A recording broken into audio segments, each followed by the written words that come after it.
পবিত্র কোরআন সূরা নামলে বলেছে অধ্যায় 27 আয়াত 92 যে আমি নির্দেশ পেয়েছি আল্লাহ সুবহানাহু ওয়া তাআলা হতে পবিত্র কোরআনের আয়াত বারবার পাঠ করে শোনাতে, এবং যেসব ব্যক্তি নির্দেশিকা পেল এটা তাদের জন্যই ভালো।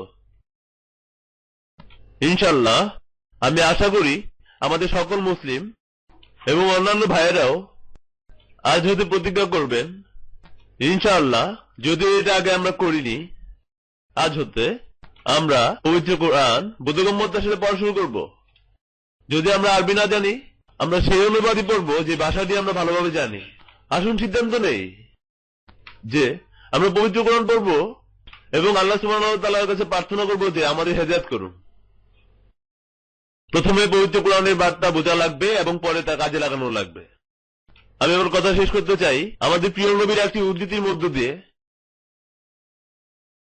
যা সহিহ বুখারীতে আছে, ভলিউম 6 হাদিস নম্বর 545 বলেছে যে অল্প লোকের মধ্যে উত্তমরা যারা নিজে কোরআন শেখে এবং অপরের মধ্যে জ্ঞানটি বিলিয়ে দেয়। আলহামদুলিল্লাহি রাব্বিল আলামিন।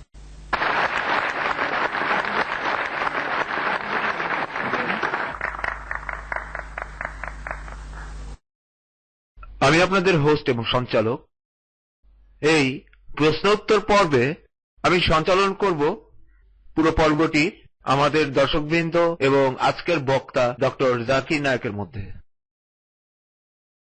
আমাদের আজকের বক্তার কাছ হতে বেশি পরিমাণ প্রশ্নের উত্তর আদায় করে নেওয়ার জন্য সবাইকে আমি নিম্নোক্ত নিয়মগুলি অনুসরণ করতে বলবো। প্রশ্ন করা হবে শুধুমাত্র একটি বিষয়ে। আল কোরআন শুধুমাত্র বোধগম্যতার সাথেই পাঠ করা উচিত। আজকের নির্দিষ্ট বিষয়ের বাইরে কোনো প্রশ্ন গ্রহণ করা হবে না। আপনারা প্রশ্ন নির্দিষ্ট এবং তাড়াতাড়ি করবেন। এটা পুরোটাই হচ্ছে প্রশ্ন উত্তর পর্ব। একবারে মাত্র একটি প্রশ্ন করতে পারবেন। দ্বিতীয় প্রশ্নের জন্য আপনাকে লাইনের পেছনে যেতে হবে।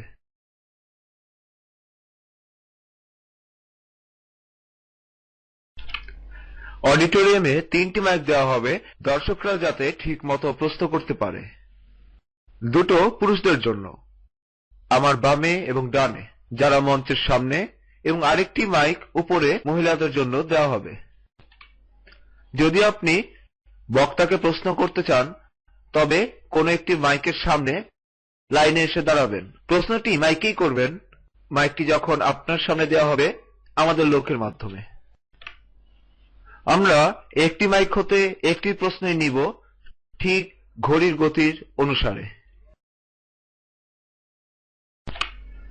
লিখিত প্রশ্ন কাগজে লিখবেন, যা আপনারা পাবেন আমাদের ভলেন্টিয়ারদের কাছ থেকে, যারা কিনা সারির দুই পাশেই আছে।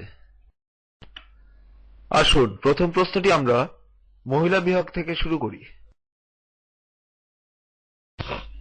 আল কোরআনের কিছু সূরা আলিফ লাম মিম দিয়ে শুরু কেন? আসলে এটার অর্থ কি আপনি কি বলবেন?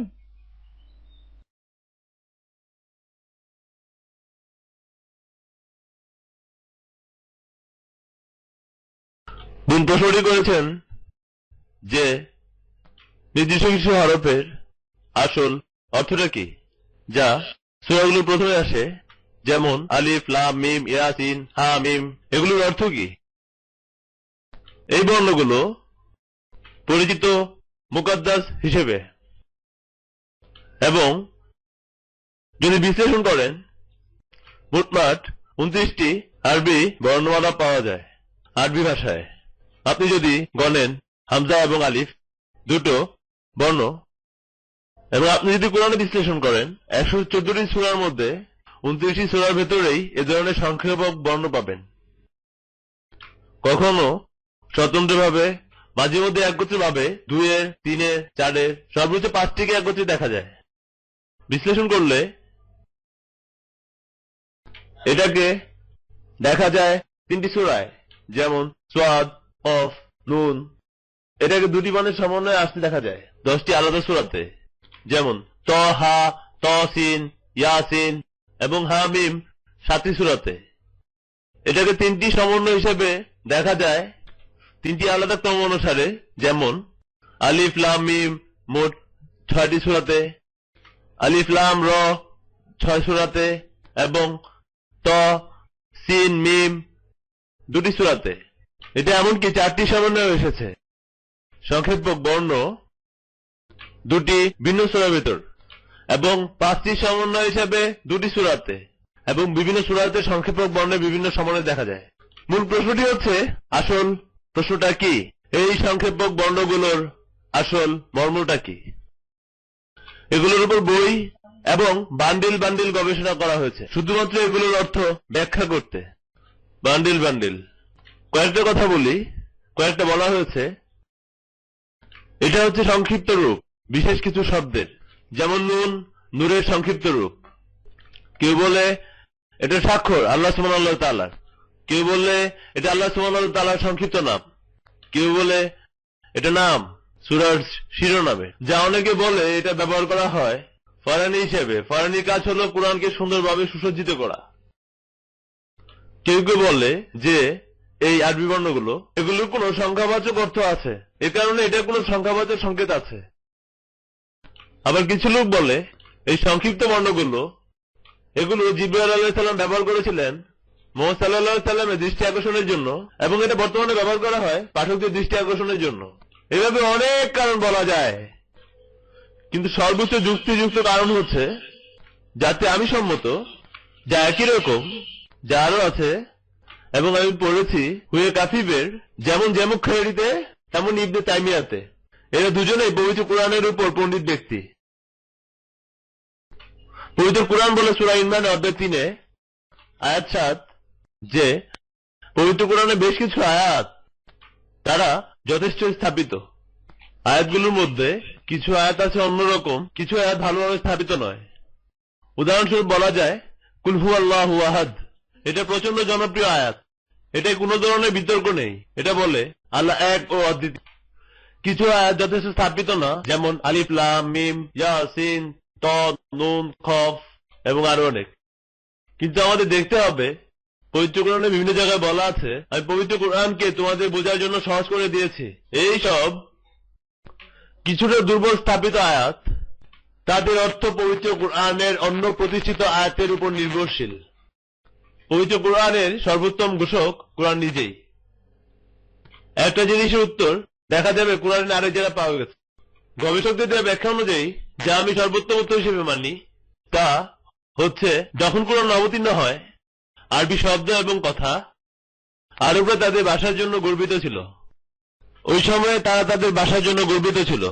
তাই আল্লাহ সুবহানাহু ওয়া তাআলা বলেন আলিফ লাম মিম ইয়াসিন হা মিম নুন কফ, যেভাবে আমরা বলি A B C D F L M, আল্লাহ তাদের বলছেন এগুলোই তোমাদের বর্ণ। এই আরবি তো কোনো ভাষাই না, আর তোমরা তা নিয়ে গর্ব করো। তোমার ভাষার তুলনায় আলিফ লাম মিম ইয়াসিন ত সিন হা মিম।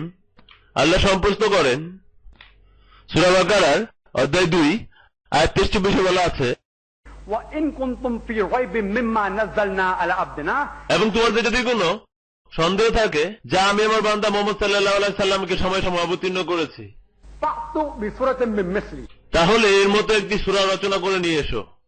وادعوا شهداءكم من دون الله إن كنتم صادقين। তোমাদের সেসব সাহায্যকারীদেরকেও সঙ্গে নাও এক আল্লাহকে ছাড়া। فإن لم تفعلوا আর যদি তা না পারো, ولن تفعلوا এবং অবশ্যই তা তোমরা কখনো পারবে না, فاتقوا النار التي وقودها الناس والحجارة أعدت للكافرين। তাহলে আগুনকে ভয় পাও, যার জ্বালানি হচ্ছে মানুষ ও পাথর, যা প্রস্তুত করা হয়েছে কাফেরদের জন্য। তাই আল্লাহ সংপ্রশ্ন করেছেন যে এটা তোমাদের ভাষা, তোমরা আরব, এটা তোমাদের ভাষা আলিফ লাম মিম তসিন হা মিম, যা তোমাদের বর্ণ। তোমাদের বর্ণ নিয়ে আমি কোরআন রচনা করেছি। আল্লাহ সংপ্রশ্ন করেন তোমরা আরব, চেষ্টা করো এবং বানাও একটি মাত্র সূরা পবিত্র কোরআনের আয়াতের সমতুল্য, পুরো কোরআন নয়। আল্লাহ সংপ্রশ্ন করেন যে চেষ্টা করো এবং বানাও একটি সূরা আয়াত যা পবিত্র কোরআনের মতো। আর কয়েকটি সূরা সর্বোচ্চ 3টি আয়াতে, অনেক সূরা আছে 10 আয়াতে। আল্লাহ সংপ্রশ্ন করেন যে এই হরফ দিয়ে আমি পবিত্র কোরআন রচনা করেছি। আমি তোমাদের তৈরি করতে আহ্বান করছি সূরা যার কিছু আয়াত পবিত্র কোরআনের মতো। অনেকে চেষ্টা করলো কিন্তু ভয়ঙ্করভাবে বিফল হলো। উদাহরণস্বরূপ বলা যায় মানব দেহ, মানব শরীরের অঙ্গ প্রত্যঙ্গগুলো মাটির দ্বারাই তৈরি হয়েছে, যা বিভিন্ন পরিমাণে বিন্যস্ত। প্রধান উপাদানগুলো মানুষের, মাটির, এমনকি পৃথিবীর একই রকমের। যে উপাদানগুলো মানুষের শরীরে থাকে, মিনারেল, কেমিক্যাল, আপনি মার্কেটে যান এবং কিনে আনুন। চালের ভেতর কয়েক ব্যারেল পানিও ঢালতে পারেন, কিন্তু প্রাণ দিতে পারবেন না। কিন্তু আল্লাহ সুবহানাহু ওয়া তাআলা প্রাণ দিতে পারবেন। উপাদান সব কি? আপনি বাজার থেকে কিনতে পারবেন, কম বেশি কয়েক হাজার টাকার মধ্যে পারবেন, কিন্তু আপনি প্রাণ দিতে পারবেন না। আপনি পারবেন না জন্মচক্র আপনার আয়ত্তে ঠিকভাবে চালাতে, নার্ভাস সিস্টেম কাজ করাতে। উপাদানগুলো কিন্তু সব একই রকমের, কিন্তু আপনি প্রাণ দিতে পারবেন না। একইভাবে আল্লাহ বলেছেন, এটা তোমাদের বর্ণ, আলিফ লাম মিম হা মিম ইয়াসিন, এগুলো তোমাদের বর্ণ, আমি রচনা করেছি পবিত্র কুরআন। এটা সমগ্র মানব জাতি এবং জিন জাতির জন্য চ্যালেঞ্জ। চেষ্টা করো এবং বানাও একটি মাত্র সূরা যা কিনা কোরআনের সাথে তুলনাযোগ্য। এবং এটাই হচ্ছে কারণ, যখনই এই সংক্ষিপ্ত বর্ণগুলো পবিত্র কোরআনে দেখা যায়, সাথে সাথে এই শব্দের পরেই সেখানে পবিত্র কোরআনের গুণাগুণ প্রকাশ পায়। উদাহরণস্বরূপ সূরা বাকারার অধ্যায় 2 আয়াত 1 ও 2 বলা আছে, আলিফ লাম মিম যালিকাল কিতাবু লা রাইব ফি। এর অর্থ আলিফ লাম মিম, এই সেই বই যেটার মধ্যে আছে এই বইয়ের নির্দেশিকা। কোরআন বলে সূরা ইব্রাহিম অধ্যায় 14 আয়াত 1, আলিফ লাম র, এটা সেই বই যা অবতীর্ণ করেছি মানুষকে নেতৃত্ব দিতে অন্ধকার থেকে আলোর পথে। কোরআনের গুণাগুণ এটাই যে এটা মানুষকে অন্ধকার থেকে আলোর দিকে আসতে নেতৃত্ব দেয়। এই কারণে যেখানে ওই সংক্ষিপ্ত বর্ণগুলো ব্যবহার করা হয়েছে, এরপরে এই কোরআনের গুণাগুণ বর্ণনা। এছাড়া আল্লাহ আলম, আল্লাহ সব জানেন।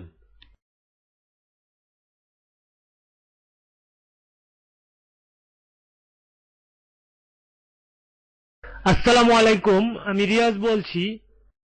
সম্মানিত ডক্টর জাকির নায়েক, আমার প্রশ্নটি হচ্ছে,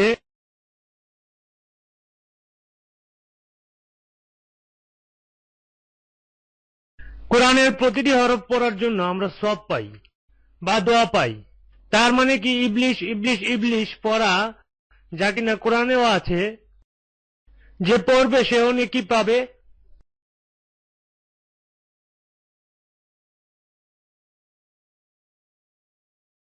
এই প্রশ্নের উত্তরটি হাদিসে আছে। আমি কথাটি আগে উল্লেখ করেছি তিরমিজি হাদিস নাম্বার 1003-এ, যে প্রতিটি কোরআনের হরফ পড়বেন এবং আপনি সওয়াব পাবেন। ভাই প্রশ্ন করেছেন, যদি আমি ইবলিশ ইবলিশ ইবলিশ পড়ি তাহলে কি যা পবিত্র কোরআনে আছে আমি কি সওয়াব পাবো?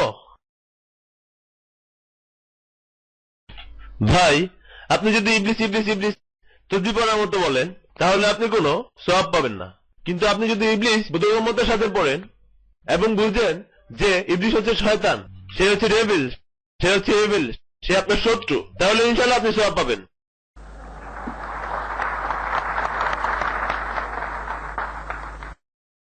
ভদ্র মহোদয় ও মহিলাগণ, আমার নাম অশোক কিশোরানী। বর্তমানে আমি একটি সুফি পত্রিকা আরিয়ামান সম্পাদনা করছি। ইসলামী সমালোচনার আমি একজন ছাত্র। সভাপতির অনুমতিক্রমে আমি প্রশ্ন শুরু করার আগে আমি কলেমা পাঠ করতে চাচ্ছি পবিত্র কোরআন শরীফ হতে এবং পবিত্র বেদ হতে। ওম ভূর্ভুবঃ স্বঃ তৎসবিতুর্বরেণ্যং ভর্গো দেবস্য ধীমহি ধিয়ো यो न प्रचोदयात्। লা ইলাহা ইল্লাল্লাহ মুহাম্মাদুর রাসূলুল্লাহ। বিসমিল্লাহির রহমানির রহিম। আমি সালাম দিতে চাই ডক্টর জাকির হোসেনকে ধৈর্যের সাথে কথা বলা এবং পরিচালনা করা যা তিনি অত্যন্ত মুক্ত মনে করেছেন এবং বৈজ্ঞানিক ব্যাখ্যা ও গ্রহণযোগ্যতার সাথে। একথা মনে রেখে আমি প্রশ্নগুলো করছি। অনুষ্ঠানের মূল প্রশ্নটি হচ্ছে, আল কোরআন এটা কি বোধগম্যতার সাথে পাঠ করা উচিত? জানা হয়েছে এবং বরণ করে নেওয়া হয়েছে পবিত্র কোরআন শরীফকে মুসলিম জাতি এবং সত্তায় গত কয়েক শত বছর ধরে পবিত্র কোরআন এতদিন চলে এসেছে এবং বর্তমানেও চলছে কোন রকম বোধগম্যতা ছাড়াই। এবং এর সাথে আমি আরেকটি প্রশ্ন করতে চাই যে এই ধরনের আমিষ খাওয়ার অনুমতি আছে। একবার এই ইসলামিক রিসার্চ ফাউন্ডেশনে আপনি একমত ছিলেন যে একজন সম্পূর্ণ শাকাহারী এবং একজন পরিবেশবাদী তিনি একজন পুরোপুরি মুসলিম হিসাবে জীবনযাপন করতে পারে। দয়া করে উত্তর দিন। আমি ভাই জাকিরকে মঞ্চে এসে তার বক্তৃতা দেওয়ার জন্য অনুরোধ করছি।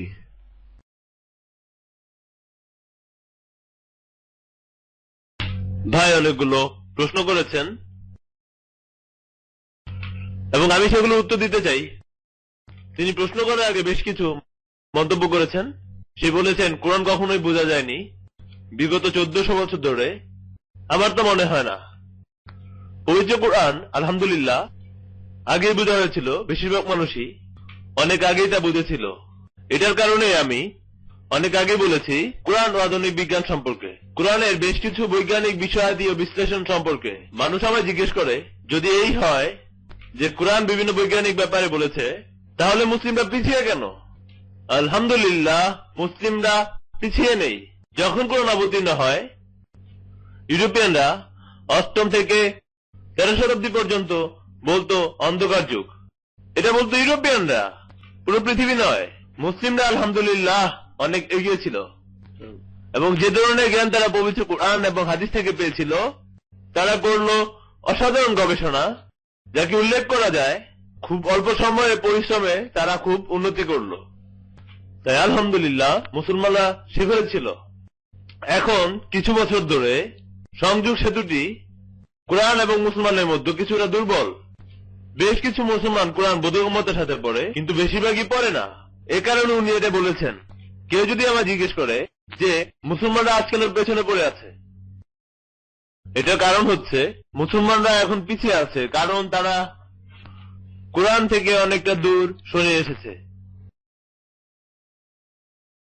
এবং পশ্চিমাদের এগিয়ে যাবার কারণ দেখা গেছে যে তারাও তাদের ধর্মগ্রন্থ থেকে দূরে সরে গেছে।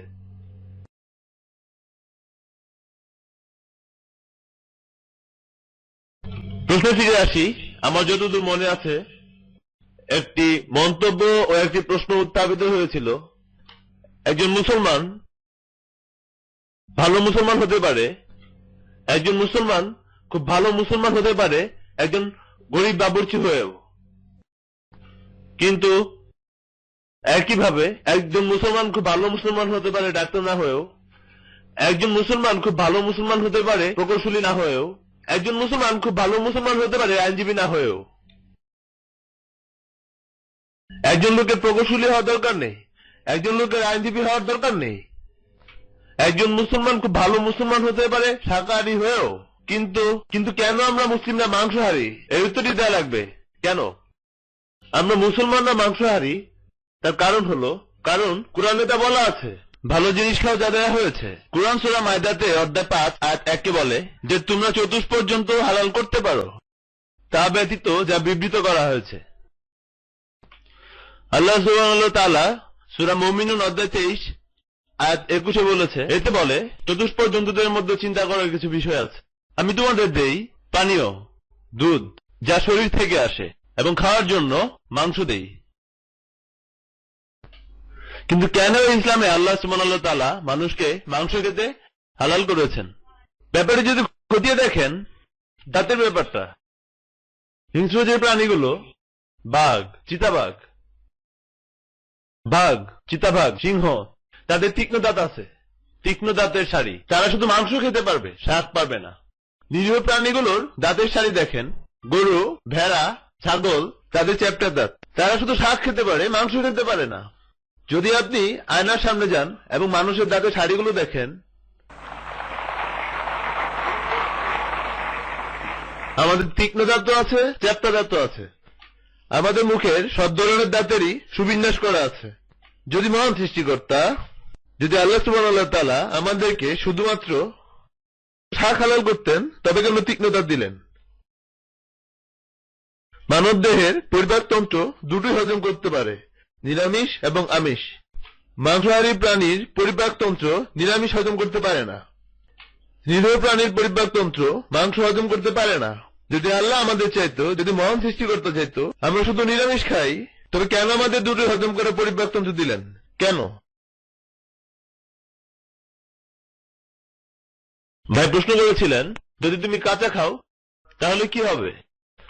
তাহলে প্রশ্নটার উত্তর দেওয়া যেতে পারে। আপনারা যে কেউ প্রশ্ন করতে পারেন লাইনে দাঁড়িয়ে, কারণ এই নিরামিষ প্রক্রিয়ার উপর অনেক বড় বক্তৃতা দেওয়া যায়, অনেক বড়। এ ব্যাপারে আমরা হিন্দু অন্যান্য ধর্মের বড় বড় পণ্ডিতদের সঙ্গে কথা বলতে পারি একসাথে। সবগুলোর উত্তরই আছে, তবে এটা হচ্ছে প্রশ্নোত্তর পর্ব। উনি বলেছেন যে তুমি কাঁচা খেলে তা খেতে পারবে না।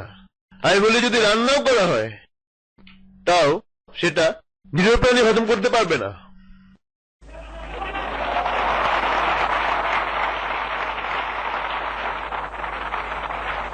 এ কারণে আপনারা পাগল গরু রোগের নাম শুনেছেন। রোগটা কি জানেন? কিছু ব্যক্তি না বুঝে আমিষ জাতীয় খাবার নিরীহ প্রাণীকে খাইয়েছিল। এর মধ্যে দেখার বিষয় এই যে তাদের শারীরিক এবং পরিপাকতন্ত্র আল্লাহ দিয়েছেন তা সঠিক উদ্দেশ্যেই এবং যা দরকারি। আমরা যদি হিন্দু পুঁথি দেখি, হিন্দু পুঁথি বলে যে একজন মানুষ চাইলে আমিষ খেতে পারে। যদি আপনি আয়োদীয় খণ্ডম পড়েন, আমি উদ্ধৃতি দিচ্ছি, লোকটি ছিল হিন্দু। আয়োদীয় খণ্ডম অধ্যায় 20, অধ্যায় 26, অধ্যায় 94, যে রামকে বনবাসে পাঠানো হলো। যখন রামকে বনবাসে পাঠানো হলো, সে বলল আমার তাহলে ত্যাগ করা লাগবে আমার খাবারের ধরন। এমনকি রাম যদি তার খাবারের তালিকা পরিবর্তন করতে পারে তাহলে হ্যাঁ, তাহলে রামও যা করে এসেছে। এরপরও যদি দেখেন যে কারণে হিন্দুরা নিরামিষভোজী মতবাদের প্রতি এতটা আগ্রহী, নিরামিষভোজীরা খুবই নিরীহ হয়, কারণ জীবনের অন্যান্য প্রক্রিয়া সব ধরনের ভোজের প্রতি হাতছানি দেয়। তারা হিন্দুদের উৎসাহিত জীবনের অন্য প্রক্রিয়া যাওয়াতে বাধা দেওয়ার জন্য মূলত, এমনকি অনেক হিন্দুই গ্রহণ শুরু করেছে তাদের জীবনে সবজি ভোজন প্রক্রিয়া। জানেন, জীবন্ত প্রাণী হত্যা করা উচিত নয়, আমি আপনার সাথে সম্মত। জীবন্ত প্রাণী হত্যা করা খারাপ, এটা পাপ। এই কারণে নিরামিষ খাওয়া অনেক ভালো প্রাণী হত্যা করে পাপ করার চাইতে। আমি একমত আছি। আপনি যদি পৃথিবীতে প্রাণী হত্যা ছাড়া বেঁচে থাকতে পারেন তাহলে আমি আপনার সাথে সম্মত। তাই আমি তাদের বলি যেসব গাছগাছালি আছে বিজ্ঞান বলে তাদেরও নাকি প্রাণ আছে।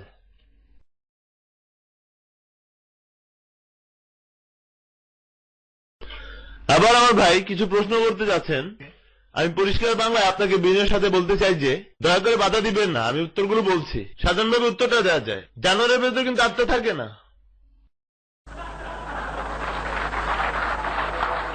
ভাই, এটা আমার ক্ষেত্র, আমি তুলনা বিজ্ঞানের ছাত্র। আমি অনেক পণ্ডিত, অনেক পীর, অনেক দরবেশের সঙ্গে আলোচনা করেছি। যে প্রশ্ন তারা করেছে আমার কাছে তার উত্তর ছিল আলহামদুলিল্লাহ। কিন্তু ব্যাপারটি হচ্ছে এটা প্রশ্ন উত্তর পর্ব। বক্তৃতার মাঝেও আমি কিছু প্রশ্নের উত্তর দিয়েছি। যেহেতু আপনি বয়স্ক ব্যক্তি, ভাই আমরা আপনাকে ভালোবাসি, আমরা চাই আপনি এখানে সবসময় আসুন। কিন্তু আপনি যদি আমাকে সব উত্তর দিতে দেন এবং কোনো আলোচনা থাকলে আপনি লাইনের শেষে এসে আমাকে জিজ্ঞেস করতে পারেন। যাই হোক, জন্তু জানোয়ারের কোনো আত্মা থাকে না, পশুর কোনো আত্মা থাকে না, এবং এটা আসল যুক্তি, যেটা নিয়ে তর্কের অবকাশ নেই। এমন লোক আছে যে তারপরেও বিতর্ক করে যে গাছের প্রাণ আছে, কিন্তু গাছও ব্যথা পায়। এ কারণে একটি গাছকে কেটে ফেলা, একটি পশুকে হত্যা করা একই সমান। এখন বিজ্ঞান এগিয়ে গেছে, তারা জানতে পেরেছে যে গাছও কাটলে ব্যথা পায়। তারা কাটতে পারে, এমনকি তারা খুশিও হয়, যুক্তি প্রতিষ্ঠিত। তো একজন লোক আমার বড় ভাইয়ের মতো, যার সাথে আমি সম্মত যে ঠিক আছে গাছের মধ্যে প্রাণ আছে, গাছ ব্যথা পায়, কিন্তু গাছের তুলনামূলক অনুভূতি কম অন্য একটি পশুর চাইতে। এই কারণে একটি গাছকে কাটা তুলনামূলক কম অপরাধ একটি পশু হত্যার চাইতে। এ কারণে বিতর্কের স্বার্থে আমি একমত আছি, গাছের অনুভূতি কম। কিন্তু এখানে একটি ব্যাপার আছে। ধরুন আপনার ভাই, সে জন্মালো বুবা ও বধির হয়ে, দুটি অনুভূতি নাই, এবং কেউ তাকে খুন করলো, তাহলে আপনি কি যে জাজকে বলবেন, ও জজ সাহেব খুনিকে দয়া করে কম শাস্তি দিন, কারণ আমার ভাই দুটি অনুভূতি নাই? যুক্তিটা আসলে কিন্তু তা নয়। আল্লাহ সুবহানাহু ওয়া তাআলা বলেন যে আমি তোমাদের খাবার জন্য ভালো জিনিস দিয়েছি, ওই ভালো জিনিসগুলো হালাল জিনিস, তোমরা খেতে পারো। তাই মুসলমানরা ওইসব আমিষ খেতে পারে যার অনুমতি কুরআন এবং হাদিসে দেয়া আছে। আশা করি সন্তুষ্ট।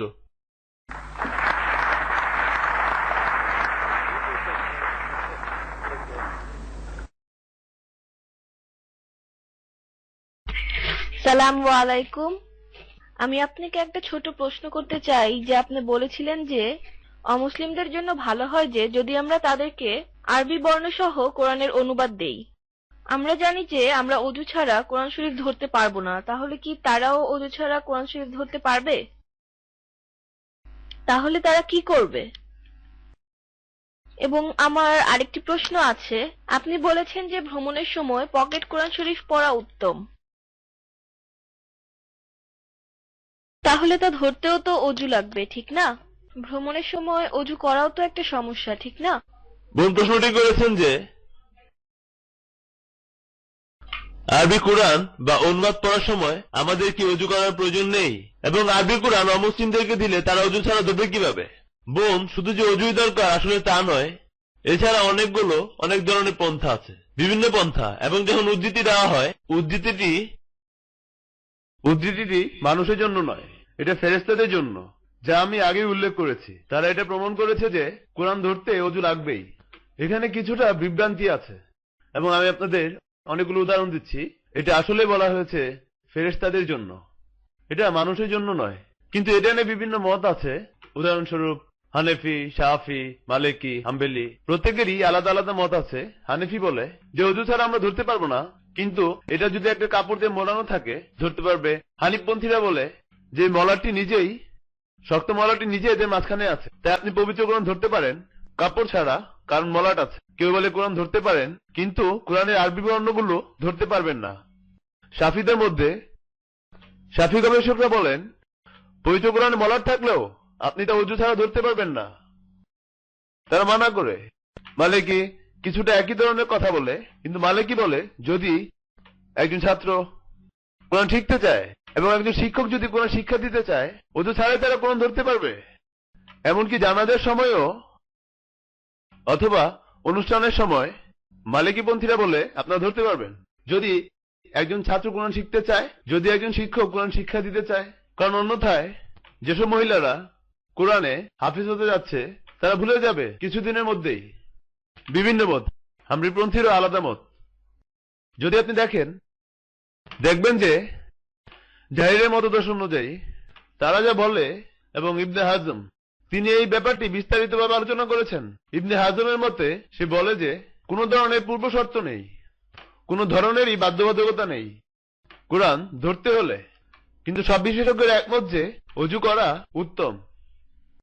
কিন্তু ইবনে হাজম অনুযায়ী অনেকগুলো হাদিস উদ্ধৃত করেছে। কোরআনের অনেকগুলো ব্যাখ্যায় বলে এমন কোন নির্দিষ্ট হাদিস নেই যা নির্দিষ্টভাবে বলে যে কোনো পূর্ব শর্ত রয়েছে, আপনি এমনকি অজু ছাড়াও ধরতে পারবেন। এই ব্যাখ্যাটি হচ্ছে ইবনে হাজমের মত অনুযায়ী। অনেক ধরনের মতই আছে, কিন্তু যদি দেখেন এমনকি হাদিসেও খুব পরিষ্কারভাবে বলা আছে যে আপনাকে অবশ্যই আপনাকে তাহের হতে হবে। তাহরিন শুদ্ধ।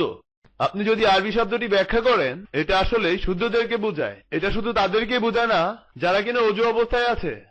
এবং এই মন্তব্য আপনি পাবেন সৈয়দ আবুল আলা মওদুদীর দাউদুল কুরআনে, শামস পীরজাদার, ইবনে হাফিজে, জামাখশারিতে, অনেক জায়গায়। এগুলো মূলত বলে আপনাকে আনুষ্ঠানিক অপবিত্রতা থাকা উচিত নয়।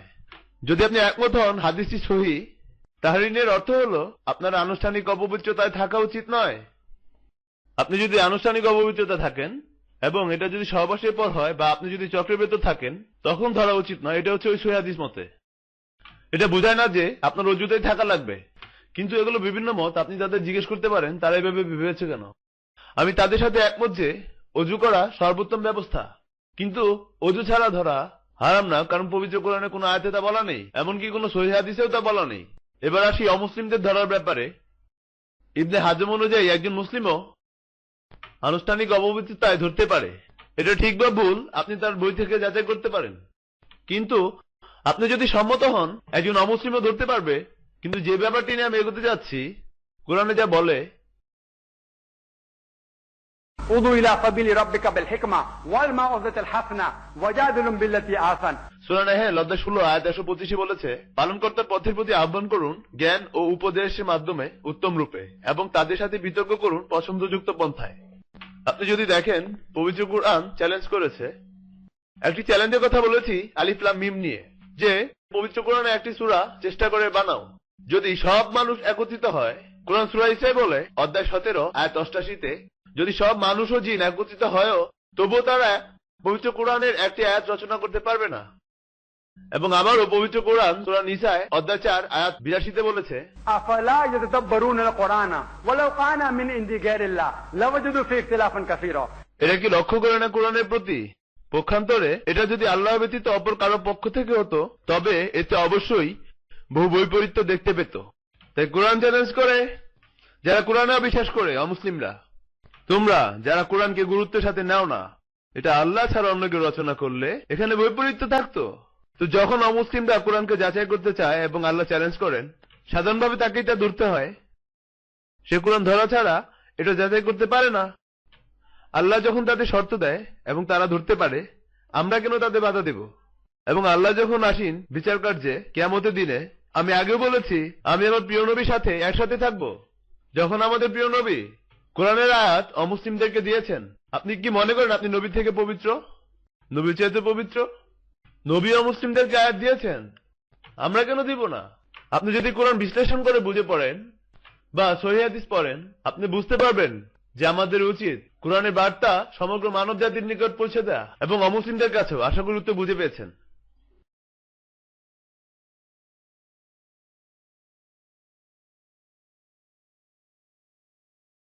জনাব ডক্টর জাকির নায়েক, আপনার আজকের অত্যন্ত সুন্দর বক্তব্যের জন্য আমি আমার অন্তরের অন্তঃস্থ থেকে আপনাকে ধন্যবাদ জানাই, এবং আমি আল্লাহ সুবহানাহু ওয়া তাআলার কাছে প্রার্থনা করি যে আল্লাহ আমাকে এবং অন্যান্য যারা উপস্থিত আছেন এবং তিনি আমাদের সবাইকে যেন তৌফিক দেন আপনার কথাগুলো ঠিকমতো বাস্তবায়ন করার। আমি আমার প্রশ্নে আসি। আমি প্রশ্ন করতে চাই, পূর্বসূত্র ধরে আমি প্রশ্ন করতে চাই, কিছু অমুসলিম লোক বলে যে কোরআন আমরা আজকে মুসলিমরা ধারণ করি এটা তৃতীয় খলিফার তত্ত্বাবধানে সংকলিত হয়েছিল, ওসমান রাদিয়াল্লাহু তাআলা আনহু। তারা বলে কিভাবে তুমি এটা প্রমাণ করবে এটা আল্লাহর বাণী? দয়া করে বলুন। ভাই একটি গুরুত্বপূর্ণ প্রশ্ন করেছেন, যে অনেক অমুসলিমই আছে যারা জিজ্ঞেস করে যে পবিত্র কোরআন শরীফটি তোমাদের কাছে আছে তা তৃতীয় খলিফা হযরত উসমান রাদিয়াল্লাহু আনহু কর্তৃক সংকলিত ও অনুমোদিত, এবং বাকি নকলগুলো পুড়িয়ে ফেলেছেন।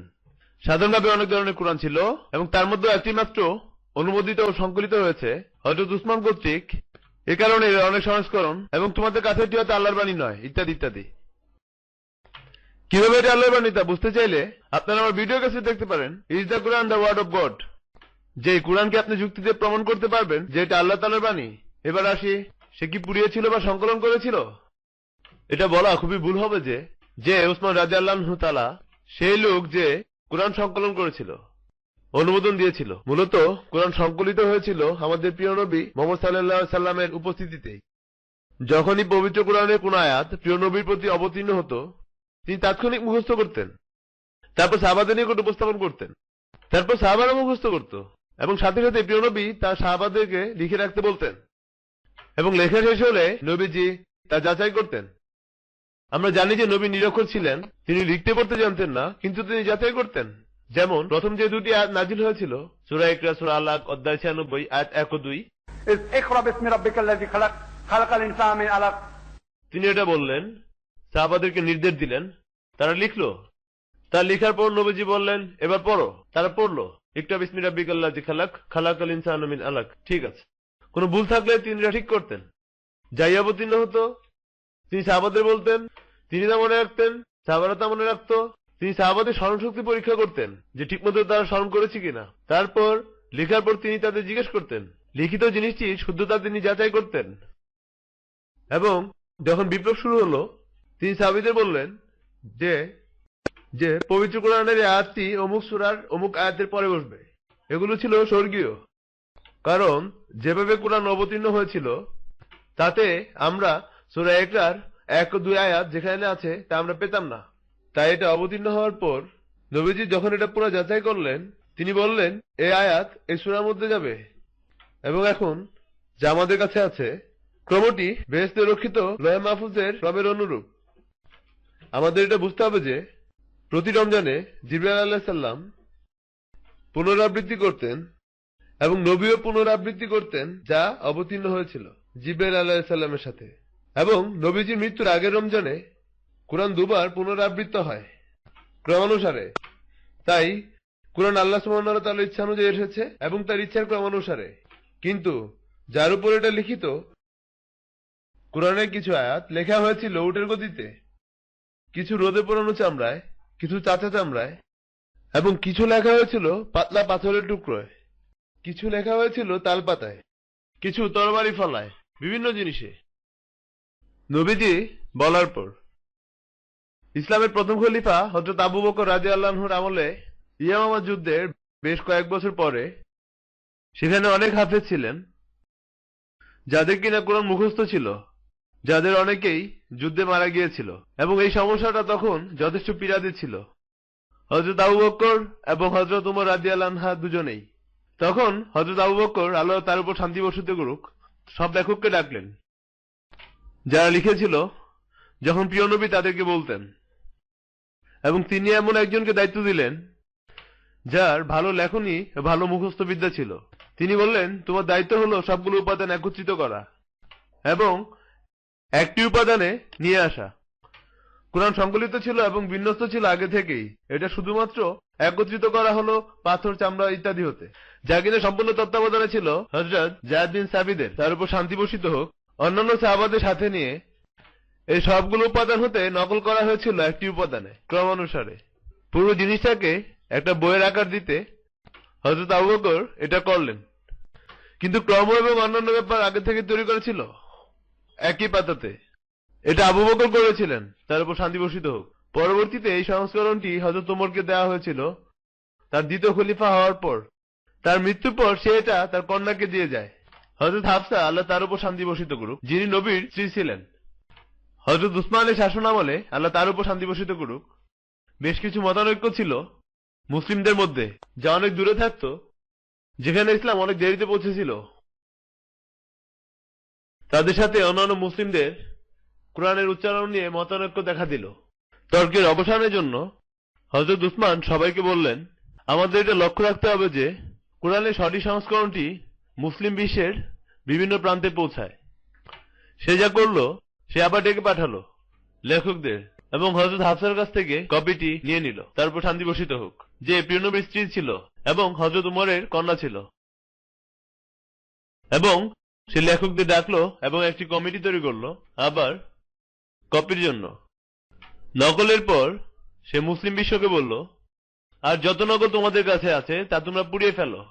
এটার কারণ হচ্ছে যে যতবার প্রিয় নবী পবিত্র কোরআনের কোন আয়াত উদ্ধৃত করেছেন, অনেক সাহাবী তা লিখে রেখেছে, কিন্তু এটা সম্ভব না যে প্রত্যেক সাহাবী প্রত্যেকটি আয়াত জানতো। যখন তিনি বলতেন, সবাই হয়তো উপস্থিত থাকতো না। কারো সংগ্রহে হয়তোবা ৬,০০০ আয়াত ছিল, কারো বা ৫,০০০ আয়াত ছিল। সে হয়তোবা ভেবেছে এই ৫,০০০ আয়াতই পুরো কোরআন। এটা রোধ করতে এবং যাই তারা লিখেছিল, নবী তা নিজে যাচাই করেননি। নবী সব সাহাবাদের কাছে যাননি, তুমি কি লিখেছো আমাকে দেখাও। তিনি যখন বলতেন সবাই লিখত, তিনি সবারটা যাচাই করেননি। যেহেতু নবী নিজে যাচাই করেননি, সেহেতু সম্ভাবনা থাকে যে তাদের কাছে যেসব কপি আছে তাতে ভুল থাকতে পারে। এই কারণে হযরত উসমান বলেছিলেন অন্যান্য নকল পুড়িয়ে ফেলতে, এজন্য না যে কোরআনের অনেকগুলো সংস্করণ আছে। কোরআনের একটি মাত্র অনুমোদিত সংকলিত কপি আছে, যা কিনা নবীর সময়ে তৈরি। একই সংস্করণ সম্পূর্ণ বিশ্বে ঠিকমতো ছড়িয়ে দেওয়ার জন্য সে মুসলিম উম্মার বিভিন্ন অংশে পৌঁছে দিতে চেয়েছিল। এরপরে যা হলো, আরবরা যে কোরআন শরীফ পড়ত তাতে কোনো তানবিন ধর্মী চিহ্ন ছিল না, কারণ আরবরা স্বরবর্ণ ছাড়া পড়তে পারত, তানবিন ধর্মী চিহ্ন ছাড়া। এরপর পঞ্চম খলিফা আব্দুল মালেক মারওয়ান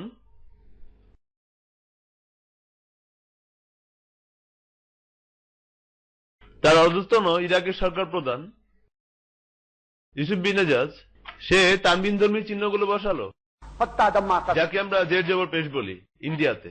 এর কারণে যে যারা আরবীও না তারা যাতে ঠিকমতো কোরআন পড়তে পারে, যারা আরবি ভাষা জানে না তারা এটা সহজে উচ্চারণ করতে পারবে। আমাদের কাছে এখন যেটা আছে, এই সংস্করণটি আসলটি থেকে এসেছে, ওই সংস্করণটি থেকে কপি করা হয়েছে যা যায়েদ বিন সাবিতের তত্ত্বাবধানে করা হয়েছিল, এবং সংস্করণটি পৃথিবীর বিভিন্ন প্রান্তে পৌঁছে দেওয়া হয়েছিল, যার একটি তুর্কি জাদুঘরে আছে। আমরা এই দুটোকে যাচাই করলে দেখব একই রকম, কিন্তু সেটা হবে তানবিনমূলক চিহ্ন ছাড়া। কিন্তু তানবিনমূলক চিহ্নগুলো আলাদা, তার মানে এই না সম্পূর্ণ কোরআন আলাদা, কারণ কোরআন এক ধরনের আবৃত্তি। যদি কোনো আরব ওই তানবিন ধর্মী চিহ্ন ছাড়া কোন আবৃত্তি করতে পারে, সে ওই কোরআন আবৃত্তি করতে পারে এবং এই কোরআন আবৃত্তি করতে পারে, তবে দুটোই ১০০% একরকম, পার্থক্য নেই। তাই আলহামদুলিল্লাহ, যে কোরআন আমাদের কাছে আছে তা হযরত মুহাম্মদ সাল্লাল্লাহু আলাইহি সাল্লামের নিজ তত্ত্বাবধানে সংকলন করা হয়েছে। সংকলনটি সত্যিকার অর্থেই আমাদের প্রিয় নবী মুহাম্মদ সাল্লাল্লাহু আলাইহি সাল্লামের কর্তৃক সংকলিত হয়েছে, এবং অন্যান্য অলঙ্কার সমূহ করেছেন হযরত উসমান এবং আল্লাহ কোরআনে যা বলেছেন তা সত্যি হয়েছে। তিনি সূরা হিজরে অধ্যায় 15 আয়াত 9 পরিষ্কারভাবে বলেছেন, আমি নিজে এই কোরআন অবতীর্ণ করেছি এবং আমি নিজে এর সংরক্ষক। এ পর্যন্তই।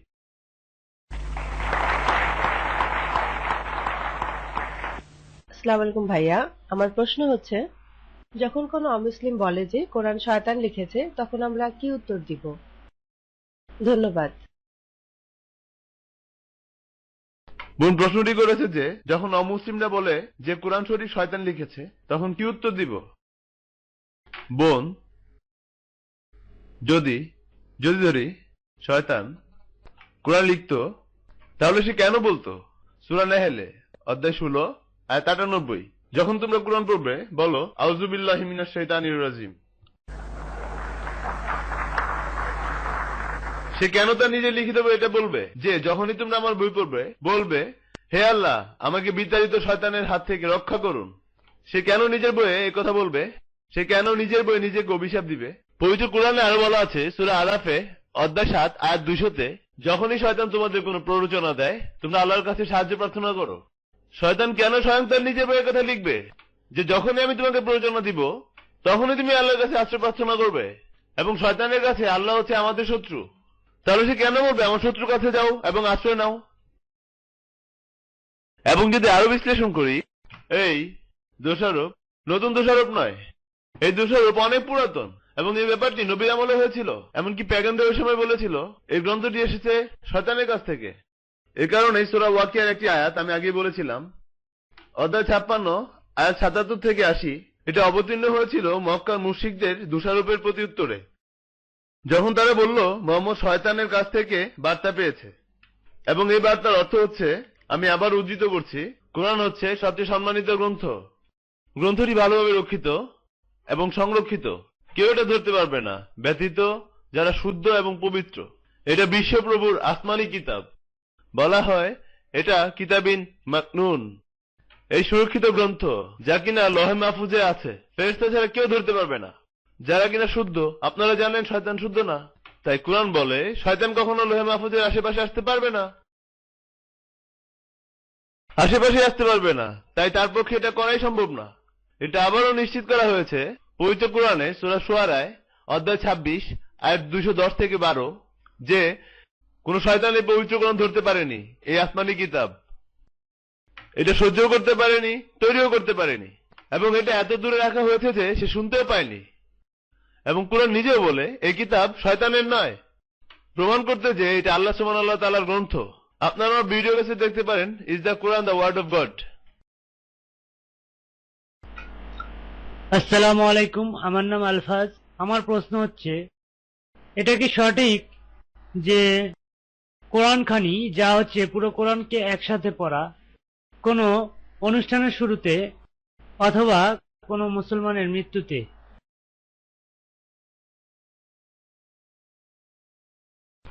ভাই প্রশ্নটি করেছেন, এটা কি ঠিক? আমরা কোরআন পড়ি কুলখানিতে, কোন অনুষ্ঠানের শুরুতে, কারো মৃত্যুতে। আমরা তারপর মুসলিমদের জিজ্ঞেস করি কোরআন কি কারণে অবতীর্ণ। কিছু লোক বলে এটা অবতীর্ণ করা হয়েছিল অনুষ্ঠানের শুরুতে পাঠের জন্য বা কোনো জানাজার অনুষ্ঠানে যখন মানুষ মারা যায়। আমার জানা মতে কোনো শুদ্ধ হাদিসে বা কোরআন শরীফে কোনো আয়াতে দেয়া নাই যে নবীজি এরকম কোনো কাজ করেছে।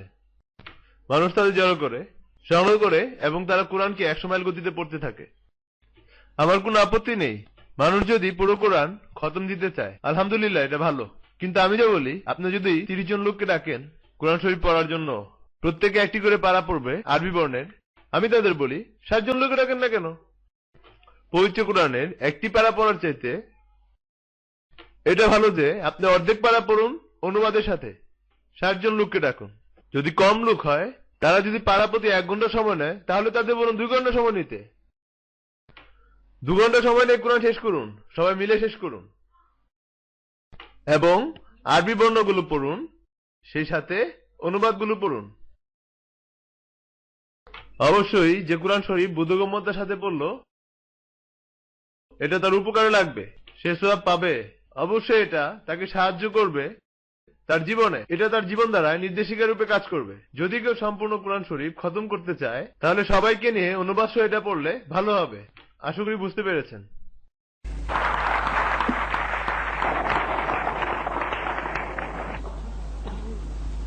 আসসালামু আলাইকুম। আলোচনার এই বিশেষ অংশে আমার মনে একটি প্রশ্ন এসেছে যে কিছু মুসলমান যারা সংক্ষেপক তত্ত্বে বিশ্বাস করে কোরআনের কিছু পূর্বের আয়াতসমূহ যেগুলো মানসুখ সংক্ষেপণ করা হয়েছিল পরে অবতীর্ণ আয়াত দ্বারা, তারা বলে যে আল্লাহ প্রথমে ভুল করেছিল, পরে তা শুদ্ধ করেছে। বিশেষ আয়াতগুলো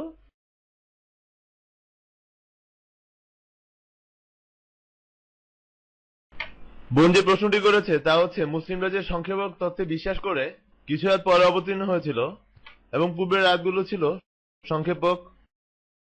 তো প্রশ্ন থাকে যে আল্লাহ পবিত্র কোরআনে ভুল করে তা আবার শুদ্ধ করেছে কিনা। এটা হচ্ছে সংক্ষেপক তথ্য। এটা পবিত্র কোরআনে একটি আয়াতে বলা আছে, সূরা বাকারায় অধ্যায় 2 আয়াত 106 যে আমি কোন আয়াত রহিত করলে অথবা বিস্তৃত করিয়ে দিলে তদপেক্ষা উত্তম অথবা তার সমপর্যায়ের আয়াত আনয়ন করি এবং আল্লাহ সবকিছুর উপর শক্তিমান। একই বার্তা আবার বলা হয়েছে সূরা নাহলে অধ্যায় 16 আয়াত 101 যে আল্লাহ তাআলা কখনো ভুলিয়ে দেন না, কিন্তু তিনি প্রতিস্থাপন করেন এর থেকে উত্তম বা সমমান দিয়ে। আরবি শব্দ আয়াত যার অনুবাদ করলে অর্থ দ্বারা আবর্তন অথবা বিজ্ঞান বা বাক্য।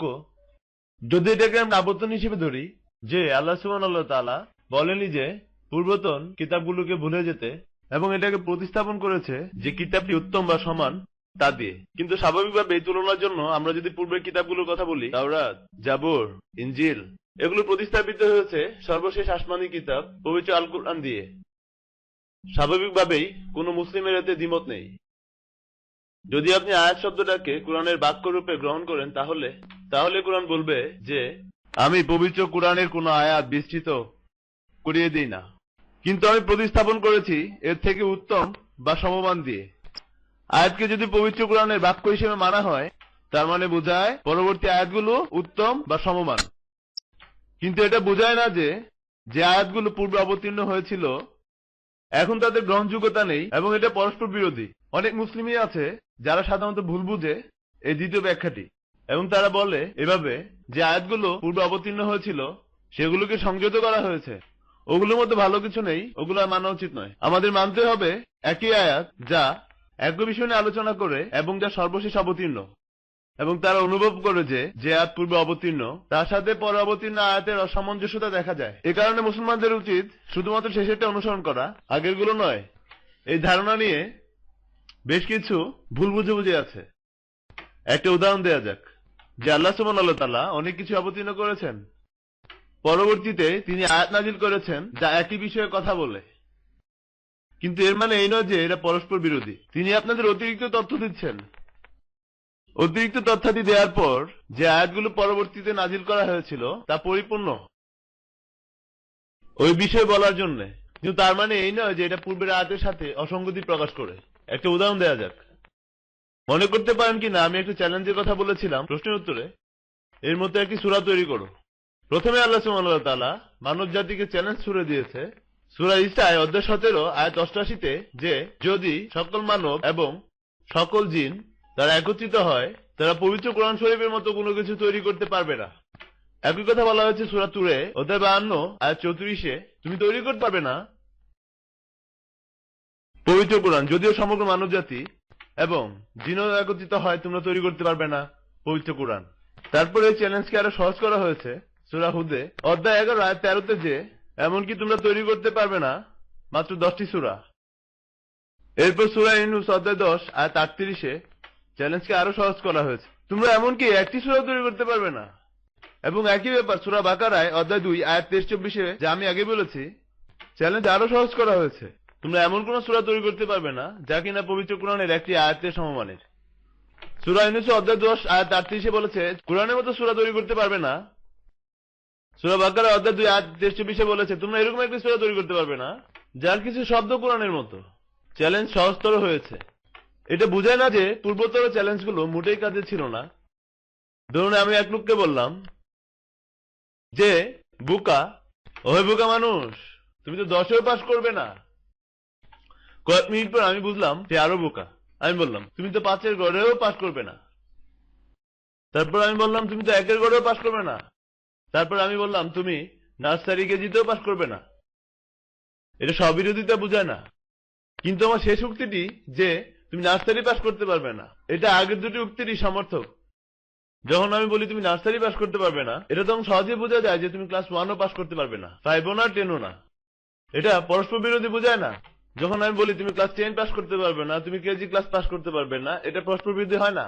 বিরোধিতা হচ্ছে সে ব্যাপার যাতে আপনি কোনো মিল রক্ষা করতে পারবেন না। কোরআনের দুটি আয়াতে যদি একই ধরনের মিল রক্ষা করা হয় তাহলে এটা বিরোধিতা না। আল্লাহ সুবহানাহু ওয়া তাআলা চ্যালেঞ্জটিকে সহজতর করেছেন। কিছু লোক বলে না, প্রথম যে আয়াতটি সূরা ইসরার অধ্যায় 17 আয়াত 88, এটা ভুল, এটা এখন মানা উচিত নয়। মানুষ বুঝে না, তারা মনে করে এটা সমস্যা আছে, কারণ তাদের বোধগম্যতার অভাব। এটা অসামঞ্জস্যতা না, অসামঞ্জস্যতা সেটা যেটা বিপরীত। আপনাদের আরেকটি উদাহরণ দেই। মাদকদ্রব্যের উপর নিষেধাজ্ঞা কোরআনে বিভিন্ন স্তরে বর্ণিত আছে। প্রথম যে আয়াতটি মাদকদ্রব্যের উপর বর্ণিত তা সূরা বাকারায় অধ্যায় 2 আয়াত 219 বলা আছে, যখন তোমাকে তারা মদ ও জুয়ার কথা জিজ্ঞেস করে তাদেরকে বলো এখানে লাভ ক্ষতি দুটোই আছে, কিন্তু লাভের তুলনায় ক্ষতি অনেক বেশি। মাদকদ্রব্য সম্পর্কে আর পরে বলা আছে, আপনারা দেখবেন বার্তাগুলো বিভিন্ন স্তরে এসেছে। আরব সমাজকে সুসভ্য করার জন্য তখন এটা ভাবে দরকার ছিল।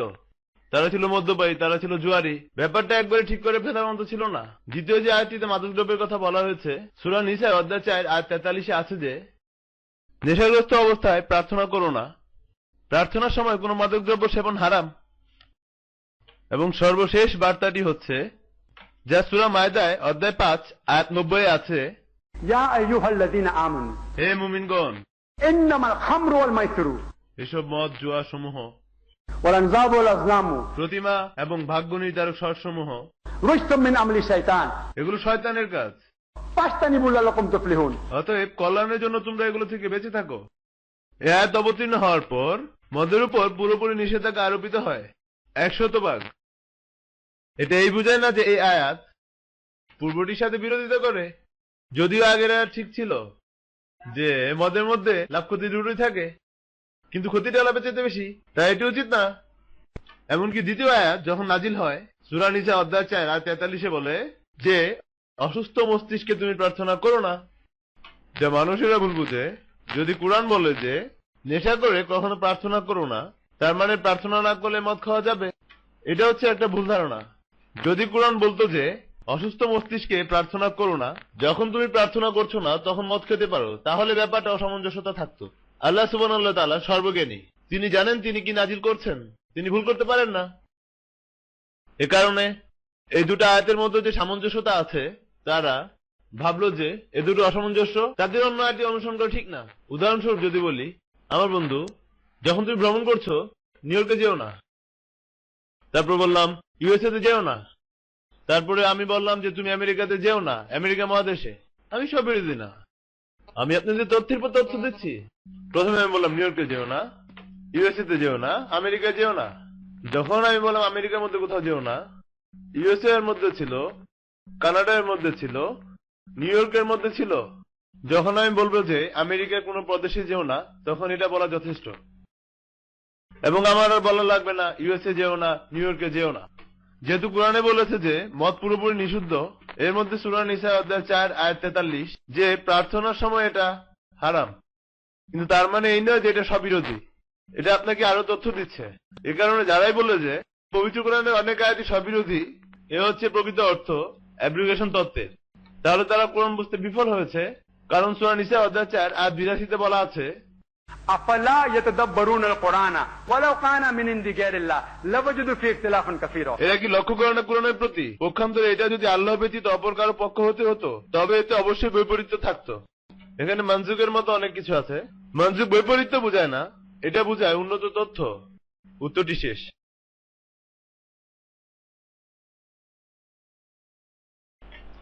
ভাই জাকির, আমার প্রশ্ন হচ্ছে, সব মুসলমান একই কোরআনের অনুসারী, তাহলে তাদের মধ্যে এত বিভাজন কেন?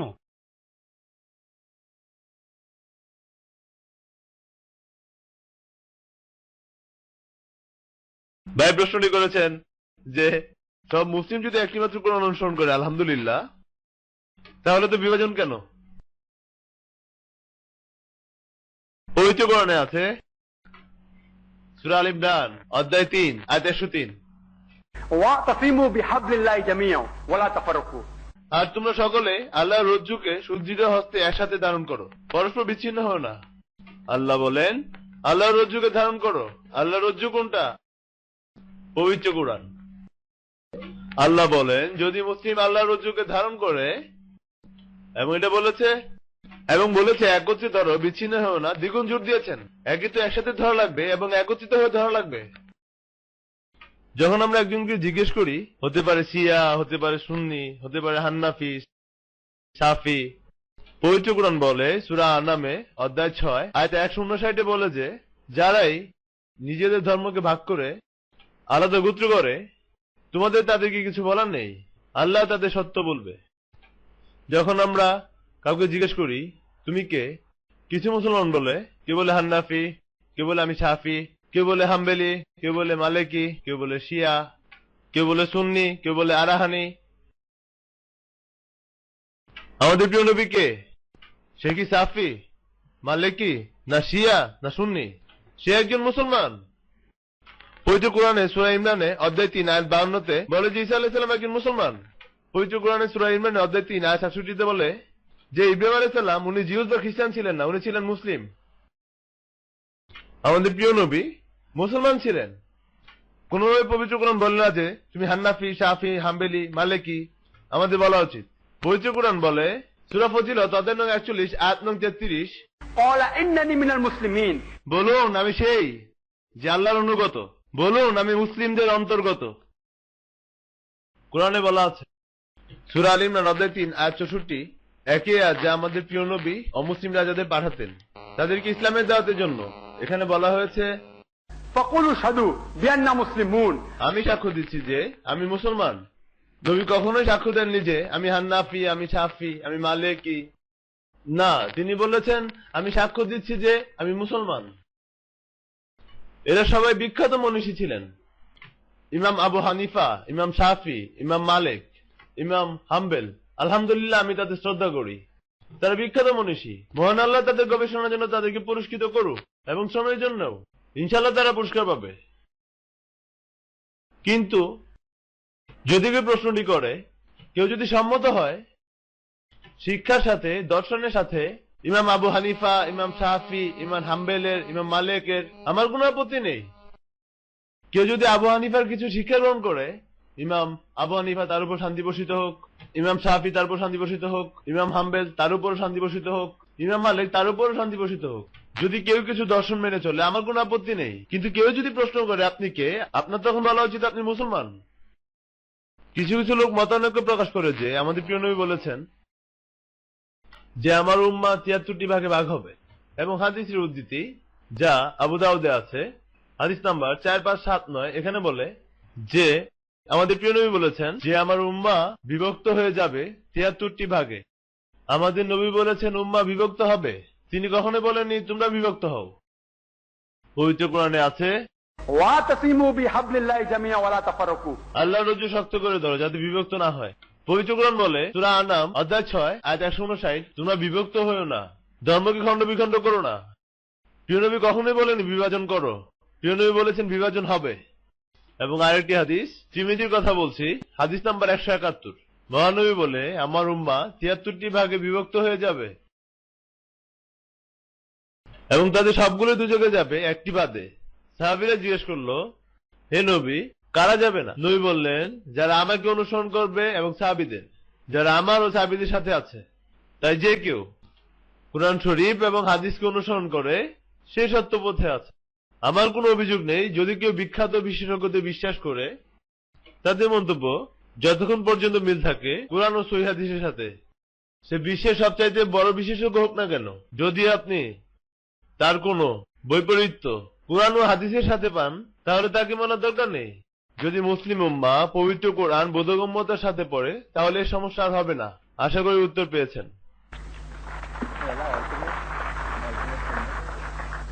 এখনকার প্রশ্নগুলি সব চিরকুট হতে করা হচ্ছে। চিরকুটের প্রথম প্রশ্নটি হচ্ছে কেন পবিত্র কোরআন আরবিতে নাজিল করা হয়েছে,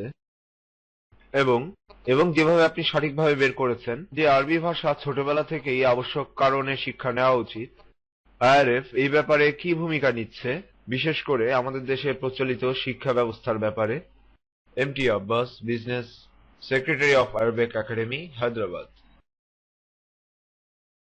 প্রথমে যে প্রশ্নটি করা হয়েছে, কেন পবিত্র কোরআন আরবিতে নাজিল করা হয়েছে?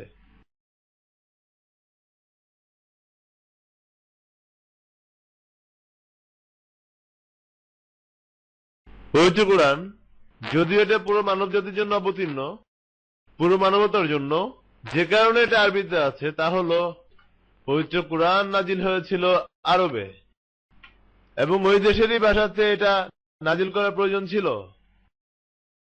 বিদেশি ভাষায় সম্ভব ছিল না। একইভাবে পূর্বের আসমানি কিতাবগুলো যেমন তাওরাত, জাবর, ইনজিল সেগুলো ছিল হিব্রু ভাষায়, ওই দেশের ভাষায়। যখনই কোনো জনপদে আসমানি কিতাব অবতীর্ণ হয় সেখানকার ভাষা অনুযায়ী হয়। 2 নম্বর পয়েন্ট, কোরআন নাজিল হতে হলে সর্বশেষ রাসূল মুহাম্মদ সাল্লাল্লাহু আলাইহি সাল্লাম স্বাভাবিকভাবে তার মাতৃভাষাতে হওয়া উচিত। যদি কোরআন এমন একটি ভাষায় নাজিল হতো যা রাসূলের কাছে হতো বিদেশি ভাষা বা যার উপর নাজিল হতো, অবশ্যম্ভাবীভাবে যেসব লোক এসব ভাষা উত্তম জানতো সেসব লোকের মাতৃভাষা হতো কোরআনের ভাষা, অবশ্যই তারা নবীকে বলতো যে তুমি কেন আমাদেরকে বইটি সম্পর্কে ব্যাখ্যা করছো, যেটার ভাষা আমাদের মাতৃভাষা এবং এটা তোমার মাতৃভাষা নয়। কিন্তু স্বাভাবিকভাবেই এটা নাজিল করতে হয়েছে এমন একটি ভাষায় যা ছিল মাতৃভাষা সর্বশেষ রাসূল হযরত মুহাম্মদ সাল্লাল্লাহু আলাইহি সাল্লামের, যা ছিল আরবি। এছাড়াও আরবি ভালো ও পুরনো ভাষা, এটা একটি জীবন্ত ভাষা। 150 লাখেরও বেশি লোক এখনো আজকে আরবি ভাষায় কথা বলে, 150 লাখেরও বেশি লোক। অন্যান্য ভাষাগুলো যাতে অন্যান্য কিতাবগুলো আছে, like Sanskrit, পুরাতন, হিব্রু, অ্যারামাইক, এগুলো সব মৃত ভাষা। শুধুমাত্র গুটি কয়েক গবেষক এই ভাষাগুলো জানেন। যদি কেউ গ্রন্থের লেখা বদলাতে চায় সহজ হবে, কেউ জানবে না। আজকে ধরুন কেউ যদি বদলাতে চায় আরবি কোরআন, এটা হবে অসম্ভব। প্রায় 150 লক্ষেরও বেশি লোক আরবি ভাষা জানে, তারা আরবি জানে। এটা হলো এখন একটি জীবন্ত ভাষা। আমি আগেও বলেছি আরবি হচ্ছে একটি উন্নত ভাষা, প্রতিটি শব্দের গভীর অর্থ আছে। মাঝে মাঝে আমাদের অনেক বাক্য বা শব্দের প্রয়োজন হয় এটার অর্থ বলতে গেলে। আরবি অনেক শব্দ এটার মধ্যে যার অনেক অর্থ, অনেক সময় একের বেশি ব্যবহার। উদাহরণস্বরূপ কোরআনের প্রথম যে 2টি আয়াত নাজিল হয়েছিল সূরা ইকরা ও সূরা আলাকের অধ্যায় 96 আয়াত 1 ও 2। इक़रा बिस्मि रब्बिकल्लज़ी खलक़ खलक़ल इंसाना मिन अलक़। আরবি শব্দ ইকরা, এটার অর্থ হচ্ছে পড়া, আবৃত্তি করা বা ঘোষণা করা। আরবি শব্দ রব, প্রভু ছাড়াও এটাকে শাশ্বত একজন বোঝায়, এছাড়া সরবরাহকারীও বোঝায়। আরবি শব্দ হালাকা, আরো কিছু অর্থ আছে সৃষ্টিকর্তা ছাড়াও, এটা দিয়ে বোঝায় যা সৃষ্টি হয়েছে শূন্য থেকে। খালাকার অর্থ পরিকল্পনা করা, বিন্যাস করা, এটা দিয়ে নমনীয় করা বোঝায়। আরবি শব্দ আলাকা, এর অর্থ জমাট রক্ত, এটা বোঝায় আঠালো দ্রব্য, এটা বোঝায় যুগের মতো বস্তু। তো আমাকে যদি ঠিকভাবে অনুবাদ করতে হয়, শব্দটির অনুবাদ এমন হবে इक़रा बिस्मि रब्बिकल्लज़ी खलक़ खलक़ल इंसाना मिन अलक़। করো, আবৃত্তি করো, ঘোষণা করো তোমার প্রভু মহান দাতার নামে, যে তৈরি করেছে, পরিকল্পনা করেছে, নমনীয় করেছে। खलक़ल इंसाना मिन अलक़, যে মানুষকে তৈরি করেছে আঠালো যুগের মতো দ্রব্য হতে, জমাট রক্ত হতে। কঠিন আরবি ভাষা অনেক সমৃদ্ধ, এ কারণে সংক্ষেপে বলা যায় টেলিগ্রাফি মেসেজের মতো এতে অনেক শব্দ অন্তর্নিহিত থাকে। কোরআন পড়ার অনেকগুলো পন্থা আছে। একটি তাজাফুরে কোরআন, যেটি হচ্ছে তদারকি অর্থ, আর একটি সাজাফুরে কোরআন, গভীর অর্থ সহ। আপনি যদি পবিত্র কোরআনের আরবি অংশটি পড়েন 1000 বার পড়লেও আপনি ক্লান্ত হবেন না, যত পড়বেন তত মজা পাবেন। এবং এটা ছাড়াও যদি বিশ্লেষণ করেন যে আরবি লিখতে অনেক কম জায়গা লাগে।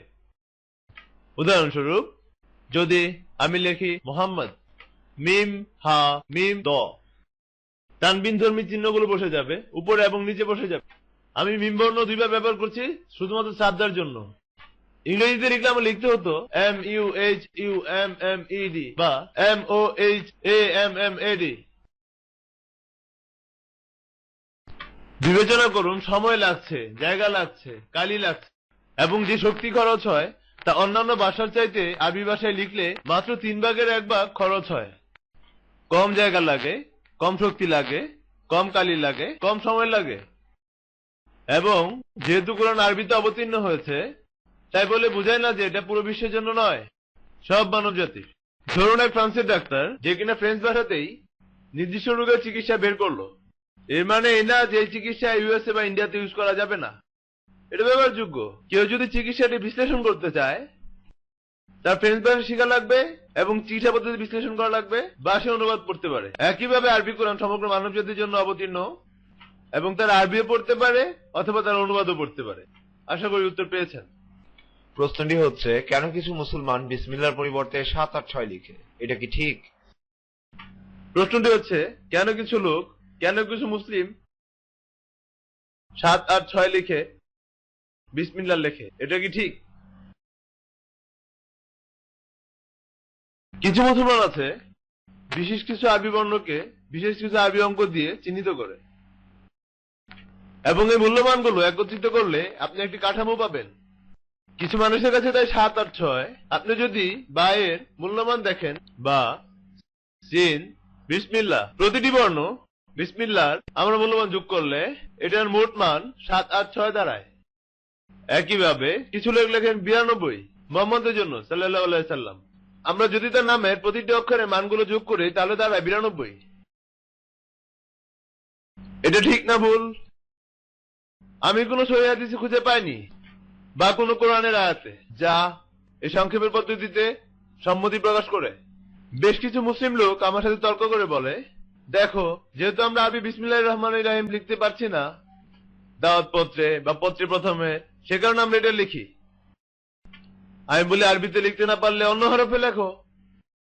बिस्मिल्लाहिर रहमानिर BISMILLA। সমস্যা নাই, অন্যথায় অনুবাদটা লিখো। যদি কোনো ব্যক্তি আরবি বুঝতে না পারে সেটা বুঝবে পরম দয়ালু করুণাময় আল্লাহর নামে শুরু।